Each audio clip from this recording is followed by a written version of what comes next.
Bonjour à tous, bienvenue sur Wow Spoken French, je suis Gabrielle. Aujourd'hui, Antoine va partager avec nous une expérience que beaucoup d'entre vous connaissent bien. Antoine, comment vas-tu ce matin? Bonjour Gabriel. Bonjour chers auditeurs. Eh bien, pour être honnête, je ne vais pas très bien aujourd'hui. J'ai mal à la gorge depuis 3 jours maintenant. C'est vraiment très désagréable. Oh non, pauvre Antoine, 3 jours, c'est vraiment long. Qu'est-ce que tu as fait jusqu'à maintenant pour améliorer ta situation? As-tu essayé des remèdes maison? Oui, j'ai essayé plusieurs choses différentes. D'abord, j'ai bu beaucoup de thé chaud avec du miel et du citron. Ma grand-mère dit toujours que c'est le meilleur remède naturel contre le mal de gorge. Ta grand-mère a tout à fait raison, c'est un remède traditionnel très populaire en France. Est-ce que ça t'a aidé un peu au moins? Un peu, oui.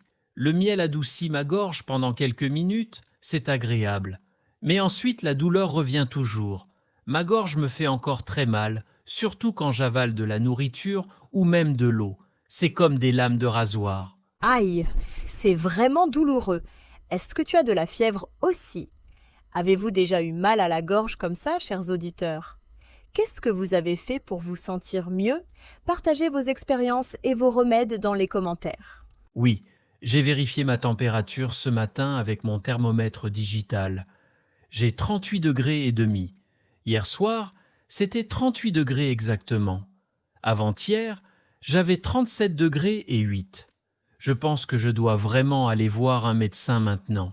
Absolument. Tu as complètement raison, Antoine. C'est très important de consulter un médecin quand on a de la fièvre pendant plusieurs jours. Une fièvre qui ne descend pas peut indiquer une infection bactérienne. As-tu déjà pris rendez-vous? Oui, j'ai appelé le cabinet médical hier soir vers 18 heures.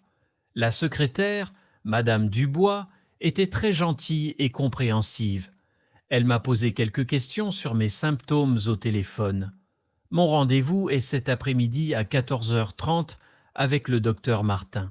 Très bien. Le docteur Martin est excellent. J'ai entendu beaucoup de bonnes choses sur lui.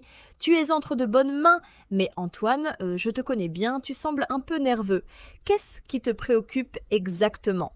Tu me connais vraiment bien, Gabriel. Je suis toujours un peu stressé avant d'aller chez le médecin. Je ne sais jamais exactement comment expliquer mes symptômes en français de manière claire. J'ai peur d'oublier des détails importants ou de ne pas utiliser les bons mots médicaux. Et si le médecin ne me comprend pas? Je comprends complètement ton inquiétude. Beaucoup de gens se sentent comme ça, même les francophones natifs. Expliquer ces symptômes peut être vraiment difficile, surtout quand on ne se sent pas bien. Pourquoi ne pas pratiquer ensemble maintenant? Je peux jouer le rôle du médecin, ça te rassurerait? Oh, quelle excellente idée! Ça m'aiderait énormément et ça me donnerait confiance. Merci Gabriel, tu es vraiment une amie précieuse et tu comprends toujours mes inquiétudes. Avec grand plaisir, c'est exactement pour ça que nous sommes ici sur Wow Spoken French, pour vous aider dans toutes les situations de la vie quotidienne. Alors, je commence notre petite simulation médicale. Bonjour monsieur Antoine, entrez et asseyez-vous s'il vous plaît. Qu'est-ce qui vous amène aujourd'hui à mon cabinet? Bonjour docteur Martin, merci de me recevoir si rapidement. J'ai très mal à la gorge depuis plusieurs jours. Ça a commencé il y a 3 jours exactement, lundi matin au réveil, et la douleur devient de plus en plus forte chaque jour qui passe. Maintenant, c'est vraiment insupportable quand j'avale. Je vois, c'est noté dans votre dossier. Pouvez-vous me décrire cette douleur plus précisément? Est-ce que c'est une douleur qui brûle, qui pique ou qui serre? C'est une douleur qui brûle et qui pique en même temps, comme si j'avais du verre cassé dans la gorge. Et c'est pire d'un côté que de l'autre, le côté droit fait vraiment plus mal. D'accord, merci pour ces détails précis. Est-ce que vous avez d'autres symptômes? Par exemple de la toux, un nez qui coule, des éternuements ou des maux de tête? Oui, j'ai un peu de toux sèche, surtout le soir et la nuit. Ça m'empêche de bien dormir, je me réveille plusieurs fois. Et j'ai aussi des maux de tête depuis hier après-midi, principalement au front. Mon nez coule un petit peu, mais pas beaucoup. J'éternue de temps en temps aussi, peut-être 5 ou 6 fois par jour. D'accord, je note tout ça. Avez-vous de la fièvre? Avez-vous pris votre température régulièrement ces derniers jours? Oui, je prends ma température 3 fois par jour. Ce matin, j'avais 38 degrés et demi. Hier soir, c'était 38 degrés. Avant-hier matin, j'avais 37 degrés et 8. La fièvre monte progressivement, ça m'inquiète un peu. Excellent, Antoine. Tu vois, tu expliques remarquablement bien tous tes symptômes. Chers auditeurs, remarquez comment Antoine donne des détails précis avec les dates, les températures exactes et même les horaires. C'est vraiment très utile pour le médecin. Le médecin peut mieux comprendre l'évolution de la maladie avec ces informations. Merci Gabriel, tes encouragements me donnent vraiment confiance. Mais dis-moi, qu'est-ce que le médecin va probablement me demander d'autre? Je veux être vraiment très bien préparé pour ne rien oublier. Bonne question. Le médecin va certainement te demander si tu as déjà pris des médicaments pour soulager tes symptômes. Il voudra aussi absolument savoir si tu as des allergies médicamenteuses. As-tu des allergies, Antoine? Non, heureusement je n'ai pas d'allergie aux médicaments, aucune allergie connue. Mais j'ai pris du paracétamol hier matin à 8 heures et hier soir à 20 heures pour faire baisser la fièvre et réduire la douleur. Ça t'a aidé un peu pendant 3 ou 4 heures, mais ensuite la fièvre et la douleur sont revenues aussi fortes qu'avant. Parfait. C'est exactement ce genre d'informations détaillées que tu dois donner au médecin. Maintenant, il va probablement examiner ta gorge avec une petite lampe médicale spéciale. Il te demandera d'ouvrir grande la bouche et de dire « bien fort et longtemps ». Ah, comme ça? C'est un peu embarrassant de faire ça devant quelqu'un que je ne connais pas bien, mais je comprends parfaitement que c'est absolument nécessaire pour un bon examen médical. Exactement. Ne t'inquiète pas du tout, c'est tout à fait normal. Et absolument tous les patients font exactement la même chose dans le monde entier. Le médecin va regarder attentivement si ta gorge est très rouge, si tes amygdales sont gonflées et inflammées et s'il y a des points blancs ou du pus. Auditeur, avez-vous déjà eu les amygdales gonflées? Comment était votre expérience chez le médecin? J'espère sincèrement que ce n'est pas trop grave. Tu penses que c'est une angine bactérienne? Ou peut-être juste un simple rhume viral qui va passer tout seul? Écoute Antoine, je ne suis pas médecin, donc je ne peux pas poser de diagnostic. Mais si tu as une angine bactérienne, le médecin te prescrira probablement des antibiotiques comme de l'amoxicilline. Tu devras les prendre pendant 5 à 10 jours complets. Si c'est plutôt viral, il te recommandera simplement du repos complet et des médicaments pour soulager les symptômes comme la douleur et la fièvre. D'accord, je comprends mieux maintenant. Et si le médecin me pose des questions compliquées que je ne comprends pas bien? Qu'est-ce que je fais dans cette situation? Je ne veux vraiment pas paraître stupide ou impoli. Écoute-moi très bien, Antoine. Tu ne parais jamais stupide ou impoli quand tu demandes des clarifications sur ta santé. C'est ton droit absolu de patient. Tu peux toujours dire poliment « Excusez-moi, docteur, je n'ai pas bien compris ce que vous venez de dire. Pouvez-vous répéter s'il vous plaît ?» N'aie jamais peur de demander. C'est vraiment rassurant. C'est une phrase très utile que je vais mémoriser et répéter plusieurs fois maintenant. Excusez-moi, docteur, je n'ai pas bien compris. Pouvez-vous répéter, s'il vous plaît? Excusez-moi, docteur, je n'ai pas bien compris. Pouvez-vous répéter, s'il vous plaît? Excellent, tu la maîtrises parfaitement. Et si le médecin utilise un mot médical compliqué, un terme technique latin ou un vocabulaire spécialisé que tu ne connais absolument pas, tu peux dire simplement « Qu'est-ce que cela signifie exactement ?» ou « Pouvez-vous m'expliquer plus simplement avec des mots de tous les jours ?» Les médecins comprennent très bien et apprécient ces questions. Génial! Toutes ces phrases vont vraiment beaucoup m'aider pendant mon rendez-vous. Gabriel, je me sens tellement mieux maintenant, beaucoup plus confiant. Je suis vraiment prêt pour mon rendez-vous. Tu es une excellente professeure de français médical. Je suis vraiment contente d'entendre ça, Antoine. Mais attends une seconde. Il y a encore une chose extrêmement importante que je veux te dire. Quand le médecin te donne une ordonnance avec des médicaments prescrits, assure-toi absolument de bien comprendre comment prendre ces médicaments correctement et en toute sécurité. Tu as absolument raison, c'est crucial. Je dois demander combien de fois par jour exactement je dois prendre les comprimés. Et si je dois les prendre avant les repas, pendant les repas ou après les repas. Parfois, ça change complètement l'efficacité du médicament et l'absorption. Exactement, tu as tout compris.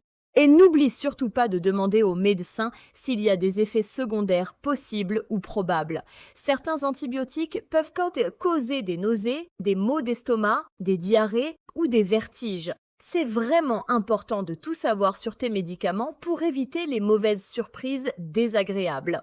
Très bon conseil, vraiment utile. Je vais noter toutes ces questions importantes dans l'application Notes de mon téléphone pour ne rien oublier pendant le rendez-vous. Quand on est malade et fatigué, on oublie tellement facilement les choses importantes. Excellente idée. Chers auditeurs, vous aussi, vous pouvez noter ces questions utiles dans votre téléphone, sur un papier ou dans un petit carnet de santé. Elles vous aideront vraiment lors de toutes vos futures visites chez le médecin. Faites toujours une petite liste de questions avant chaque rendez-vous médical. Gabriel, je voulais aussi te demander quelque chose d'important. Est-ce que je dois absolument mentionner au médecin que j'ai été en contact direct avec mon collègue de travail Pierre, qui était malade la semaine dernière? Est-ce que c'est vraiment important pour le diagnostic? Absolument oui. C'est extrêmement important de dire ça au médecin. Ça l'aide vraiment beaucoup à comprendre d'où vient peut-être ta maladie, quel microbe tu as attrapé et quel type d'infection tu as contracté. Ton collègue Pierre avait exactement quoi comme symptômes? Il avait aussi très mal à la gorge et de la fièvre élevée, exactement les mêmes symptômes que moi maintenant. Le médecin lui a donné des antibiotiques pendant 7 jours et maintenant il va beaucoup mieux. Il est complètement guéri. Il est même revenu au travail hier en pleine forme. Parfait. Cette information est vraiment très utile et précieuse pour le médecin. Il saura probablement que c'est la même infection bactérienne ou virale qui circule dans ton bureau, dans ton environnement de travail. Il pourra te prescrire exactement le même traitement efficace si nécessaire. Je comprends parfaitement maintenant. Alors, je vais tout expliquer en détail au docteur. Quand mes symptômes ont commencé exactement avec la date et l'heure, comment je me sens maintenant à ce moment précis, absolument tous les symptômes que j'ai observés, et bien sûr le contact avec mon collègue Pierre qui était malade avec les mêmes symptômes. Tu es extrêmement bien préparé maintenant, Antoine. Je suis absolument sûre que ton rendez-vous va très bien se passer sans aucun problème. Tu as toutes les informations nécessaires bien organisées dans ta tête. Comment te sens-tu maintenant à quelques heures de ton rendez-vous? Je me sens vraiment beaucoup plus confiant, détendu et moins nerveux qu'avant. Merci infiniment pour toute ton aide précieuse, Gabriel. Pratiquer cette conversation médicale comme ça avec toi, c'était vraiment très très utile, pédagogique et rassurant pour moi. Avec grand plaisir, c'est toujours un honneur de t'aider. C'est exactement le but principal de notre podcast Wow Spoken French. Et maintenant, chers auditeurs qui nous écoutez, je veux vous poser une question importante. Quand vous allez chez le médecin en France, qu'est-ce qui vous stresse le plus personnellement? Est-ce que c'est expliquer vos symptômes en français? Excellente question. Moi personnellement, avant aujourd'hui et cette préparation, c'était définitivement expliquer mes symptômes clairement en français, sans oublier de détails. Mais maintenant, après toute cette pratique utile avec toi, je sais exactement quoi dire, comment le dire et dans quel ordre. Fantastique. Vous voyez bien, chers auditeurs, avec un peu de pratique régulière et de bonne préparation, tout devient vraiment plus facile et moins stressant. N'hésitez jamais à pratiquer ces phrases médicales à la maison devant votre miroir ou avec un ami francophone. Gabriel, je dois vraiment partir maintenant malheureusement. Mon rendez-vous est dans exactement 1 heure et je veux absolument arriver un peu en avance au cabinet médical pour être sûr. Je vais aussi passer à la pharmacie juste après la consultation pour acheter mes médicaments prescrits. Très bonne idée. C'est toujours mieux et plus professionnel d'arriver 5 ou 10 minutes en avance pour remplir tranquillement les papiers administratifs si nécessaire et pour te détendre. Bonne chance avec ton rendez-vous chez le Dr Martin Antoine. J'espère sincèrement que tu iras mieux très très bientôt. Merci énormément pour tout ton soutien et tes conseils, Gabriel. Je vous raconterai avec plaisir comment ça s'est passé exactement et quel diagnostic le médecin a fait lors de notre prochain épisode. Au revoir tout le monde. Prenez vraiment bien soin de votre santé précieuse. Au revoir Antoine, repose-toi bien, hydrate-toi beaucoup et suis bien attentivement tous les conseils du médecin. Et vous, chers auditeurs fidèles, merci d'avoir écouté attentivement cet épisode de Wow Spoken French. N'oubliez surtout pas de pratiquer régulièrement ces phrases utiles pour toutes vos visites médicales. Et surtout, laissez-nous plein de commentaires intéressants. Dites-nous quelles phrases vous avez trouvées les plus utiles et pratiques. Avez-vous d'autres questions sur les visites médicales en France ou sur le système de santé français? À très bientôt. À très bientôt sur Wow Spoken French. Prenez soin de vous et de vos proches, restez toujours en bonne santé et continuez à pratiquer votre français tous les jours avec passion. Chaque petite conversation vous rend meilleur et plus confiant. Au revoir et à la prochaine.